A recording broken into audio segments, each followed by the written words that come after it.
Learning about the Sikh tradition reminds us of the importance of recognizing the challenge of insider and outsider perspectives on religion.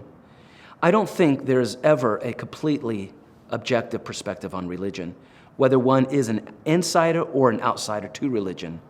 From an outsider's perspective, the Sikh tradition seems to be a blend of Hindu and Islamic notions and practices. From an insider's perspective, the Sikh tradition began as a new revelation from God. In the words of an early Sikh leader, "I am neither Hindu nor Muslim. Allah Ram is the breath of my body." The historic center of the Sikhs is in northern India, the Punjab, in the city of Amritsar, a region that straddles both sides of the Indian-Pakistani border.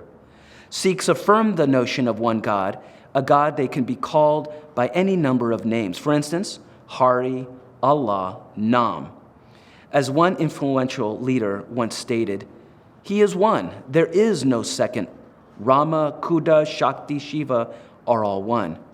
Tell me, pray, how can ever you tell them apart? By the one name I hold fast."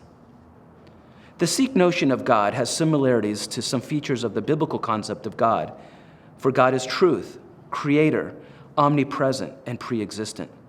Here's how the Sikh morning prayer begins. There is one God. He is the supreme truth. He, the creator, is without fear and without hatred. He, the omnipresent, pervades the universe. He is not born, nor does he die to be born again. By his grace shalt thou worship him. Sikhs recognize 10 historical gurus or teachers whose teaching and practice guide Sikh life and worship. The words of some of the 10 critically important gurus are gathered in the Sikh sacred text called the Adi Granth, the Lord Teacher Book. The Adi Granth is considered the 11th guru and the final living guru. On a social level, Sikhs today are known for their generous hospitality, as illustrated by their free kitchens where visitors are welcomed and their tradition of offering free accommodations for travelers. 1 Corinthians 3 notes Paul's admonition to follow God rather than human beings. For when one says, "I follow Paul," and another, "I follow Apollos," are you not mere human beings?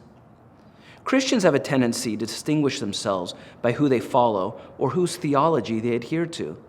So many of us can understand the role of gurus in the life of the faithful. As you read this chapter, keep an eye out for how Sikhs both affirm one God and the significance of the 11 gurus.